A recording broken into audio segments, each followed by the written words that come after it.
Naposema kwamba Idi ya pili, kwa maana ya kwamba ni siku ya pili baada ya siku ile watu kuswali Idi, ikiwa ni siku ya pili yake.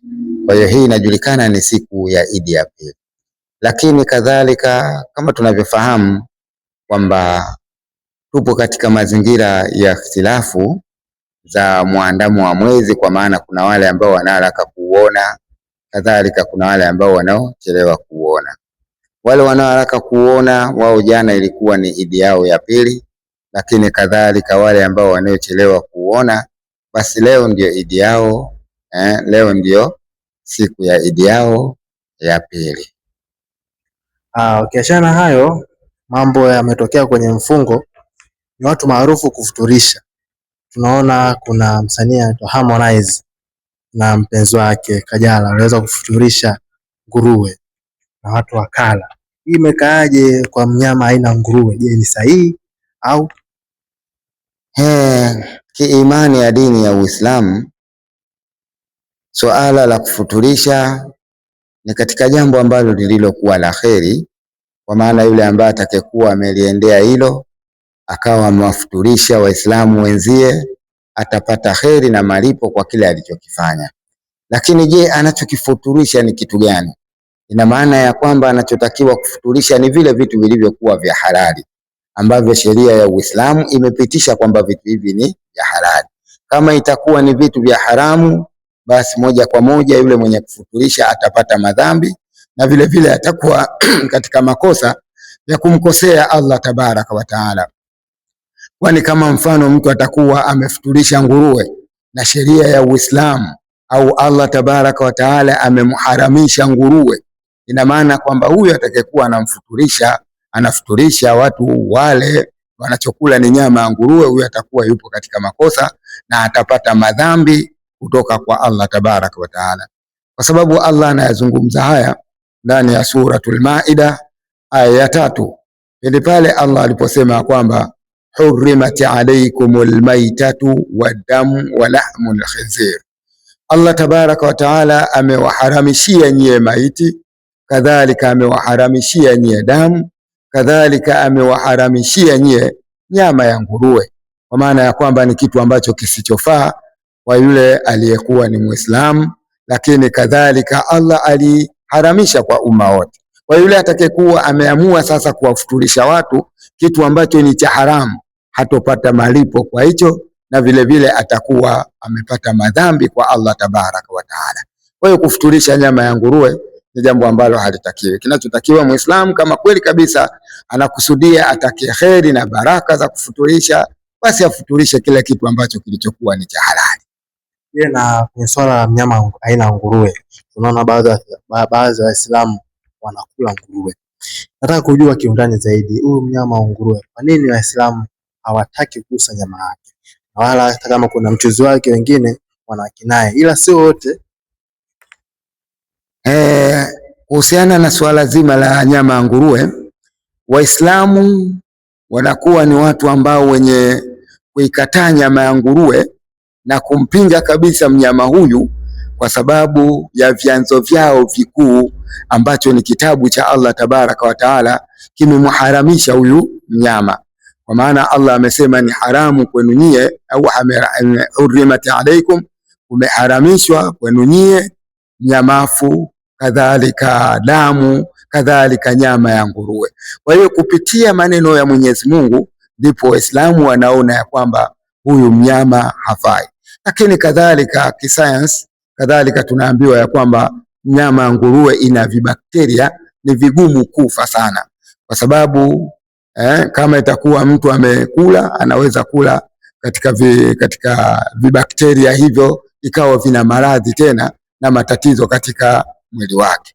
Ama kama kutatokea Waislamu wakawa wanakula, hawa wanakula kimakosa, kadhalika wanakula katika mazingira ya kuendekeza tu nafsi zao, lakini sheria ya Allah tabaraka wa taala haimtaki Muislamu wa aina yoyote kukaribia na kula nyama ya nguruwe. Naweza tukapata kitu hapo. Tuende hapo jambo limetokea kuhusu watu maarufu kufuturisha sehemu ya kitajiri. Tunaona kama tajiri GSM alifuturisha kina Paula na Mario pia walifuturisha, lakini ambao waliweza kuingia mule ndani sio wote wenye uwezo, ni wote ni matajiri. Sasa hii mbele ya Mungu mbele ya Allah takabara, hii imekaaje? Au wafuturishaji inamaanisha wasanii maarufu wanapata thawabu au ni kwa ajili ya show off tu? Naam, mara nyingi sana ibada mtu anapoiendea huwa mara nyingi analipwa kwa nia yake. Kama nia kweli kabisa ni kufuturisha, basi alhamdulillah watalipwa thawabu kwa kile ambacho walichokiendea. Lakini kama itakuwa nia yao ni kujionyesha, kadhalika haitokuwa na malipo mbele ya Allah tabaraka wa taala. Lakini kubwa zaidi sana tuwajalie kwamba walichokifanya wamekifanya katika mazingira ya kheri, kutafuta radhi na thawabu za Allah tabaraka wa taala. Hili watalipwa kwa kuwa walichokifanya ni jambo ambalo lililompendeza Mwenyezi Mungu, kwa sababu Mtume za salama amehimiza sana watu wao wanafuturishana ndani ya mwezi mtukufu wa Ramadhani. Bali tu ni wanasihi wale ambao watakaokuwa wanafuturisha, kwa sababu jambo lenyewe ni la kheri, basi wasiwasahau wale ambao waliokuwa ni maskini, wasiokuwa na uwezo, kadhalika wasioweza kufika katika majumba yaliyokuwa makubwa, katika mageti nini.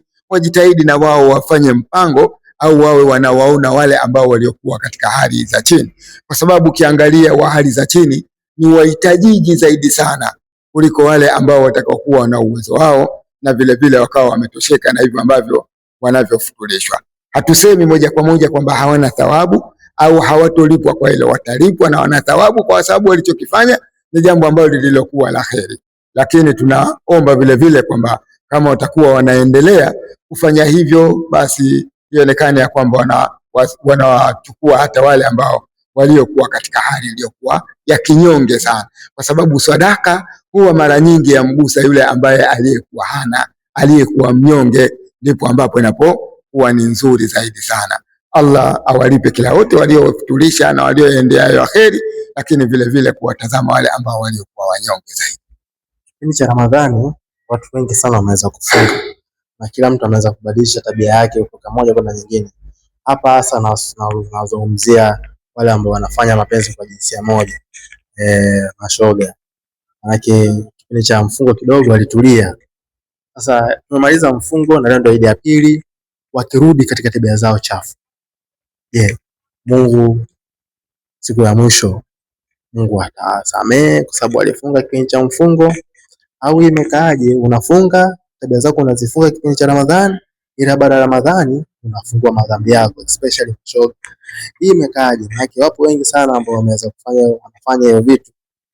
Sema ndio mfano ni wengi, ila kiujumla imekaaje hii? Ndugu mtangazaji, wewe umelileta kama vile moja kwa moja kutachi wale ambao wenye makosa, hasa wanaokuwa na tabia ya ushoga, kwa maana ya kwamba ndani ya Ramadhani wanajizuia wakiwa ni watu ambao waliokuwa wema na kuendelea na mfungo wa mwezi mtukufu wa Ramadhani, huku azima zao ndani ya moyo wao wakiona kwamba tukimaliza basi tunarudi katika yale ambayo tuliyokuwa nayo. Mimi nasema kwamba kwanza ni wanasihi wale wote wenye kufanya maasi, iwe wanaofanya ushoga shughuli ya ushoga, wale ambao wasiofanya shughuli ya ushoga lakini wapo katika maasi ya mengine tu kama uzinifu, kama vile kunywa pombe, kama vile kuvuta bangi nini, ambao wanaingia ndani ya mwezi mtukufu wa Ramadhani kwa sura ya kwamba wao ni watu ambao waliokuwa tayari kuacha yale ambayo waliokuwa wanayafanya muda ambao hawapo ndani ya mwezi mtukufu wa Ramadhani. Ni washauri ya kwamba kuendelea na yale ambayo waliohakikisha kwamba ndani ya mwezi mtukufu wa Ramadhani wameachana nayo, wayaache na washikamane na yale ya kheri waliokuwa wanayafanya ndani ya mwezi mtukufu wa Ramadhani. Ama wale wenye tabia za ushoga, Allah tuepushe na tabia hizi mbaya, hasa wenye tabia kama hizo.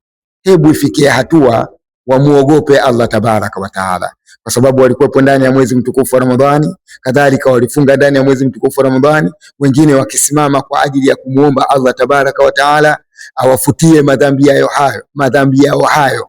Kwa hiyo kurudi tena itakuwa ni kumkosea Allah tabaraka wa taala. Yule ambaye aliyekuwa anafanya kazi ya ushoga au ana vitendo vya ushoga kisha akaingia ndani ya mwezi mtukufu wa Ramadhani akaacha na akaamua tena kurejea, huyu bila shaka atapata madhambi mbele ya Allah tabaraka wa taala kwa kule kuendekeza kwake yale ambayo yaliyokatazwa na Allah tabaraka wa taala. Mwenyezi Mungu anayazungumza haya ndani ya Suratul Nisa aya ya 137 akisema ya kwamba innal ladhina amanu thumma kafaru, hakika wale ambao walioamini kisha wakawa wamekufuru. Thumma amanu thumma kafaru, kisha wakaamini kisha wakakufuru. Thumma zdadu kufra, kisha wakaendelea wao kuzidisha ukafiri. Lam yakunillahu liyaghfira lahum, Allah tabaraka wa taala hayupo katika hali ya kuwasamehe wao, wala liyahdiyahum sabila, wala kuwaongoza katika njia. Kwa maana ya kwamba mtu alishaonyesha uumini wake ndani ya mwezi wa Ramadhani, umeisha Ramadhani anarudia tena yale, inakuja Ramadhani anaamini, inaisha Ramadhani ananani, kisha anaendelea kuyafanya maasi.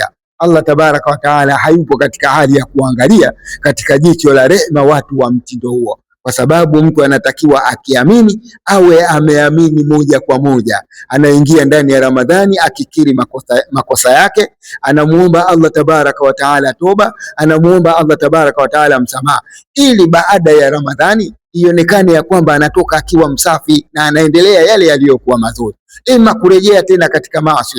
Hili ni jambo la kumkosea Allah tabaraka wa taala, na kila yule mwenye kurejea katika madhambi ajitahidi kujirekebisha ndani ya nafsi yake na kuamini ya kwamba sasa umeshafika muda wa kuweza kumwelekea Allah tabaraka wa taala. Kila mwenye kurejea katika madhambi baada ya kumaliza ndani ya mfungo wa Ramadhani, huyo atakuwa anamkosea Allah na Allah atampa madhambi kwa kule kurejea kwake katika madhambi. Asante sana Sheikh Makasi. Tushamaliza mfungo, tuko kwenye Eid sasa. Wapo watu wanakuangalia na kusikiliza. Wape neno hata mawili matatu, ushauri, wasaa, ndani ya mfungo na kipindi nje ya mfungo. Maneno yote matakatifu. Naam, tunasema kwamba Waislamu, Allah tabaraka wa taala ametujalia sisi kufunga na vile vile kadhalika tumemaliza mfungo. Siku hizi zaidi si siku za kumwasi Allah tabaraka wa taala, na wala si masiku ya kuazimia mtu kuweza kurejea katika maasi. Twendeni na yale ambayo tuliyojifunza ndani ya mwezi mtukufu wa Ramadhani, tudumu nayo hayo, tuendelee nayo hayo, kwa sababu Allah ametutaka sisi tuwe ni watu ambao wenye kudumu na matendo yaliyokuwa mazuri, tudumu na ibada zilizokuwa nzuri mpaka pale tutakapokuwa tumeondoka katika dunia hii. Allah anasema maneno yake ndani ya Suratul Nahl, ndani ya Suratul Hijr aya ya 99. Allah tabaraka wa taala anasema waabudu rabbaka hatta yaatiyaka al-yaqin, mwabudu Mola wako mpaka pale itakavyokuwa mauti yamekufika. Hatuna sisi Waislamu sifa ya kuabudu kipindi, hapana. Sisi tunatakiwa muda wote tuwe ni watu ambao wenye kuabudu, iwe ndani ya miezi mitukufu, iwe nje ya miezi mitukufu. Sisi tunatakiwa tudumishe kumwabudu Allah tabaraka wa taala. Na wasihi vijana wa Kiislamu, na wasihi wakina mama wa Kiislamu, na wasihi wazee wa Kiislamu kushikamana na dini yetu, ili tuufe katika mazingira ambayo yaliyokuwa salama na ya amani, na tupokelewe na Allah tabaraka wa taala katika mazingira ya kuridhiwa.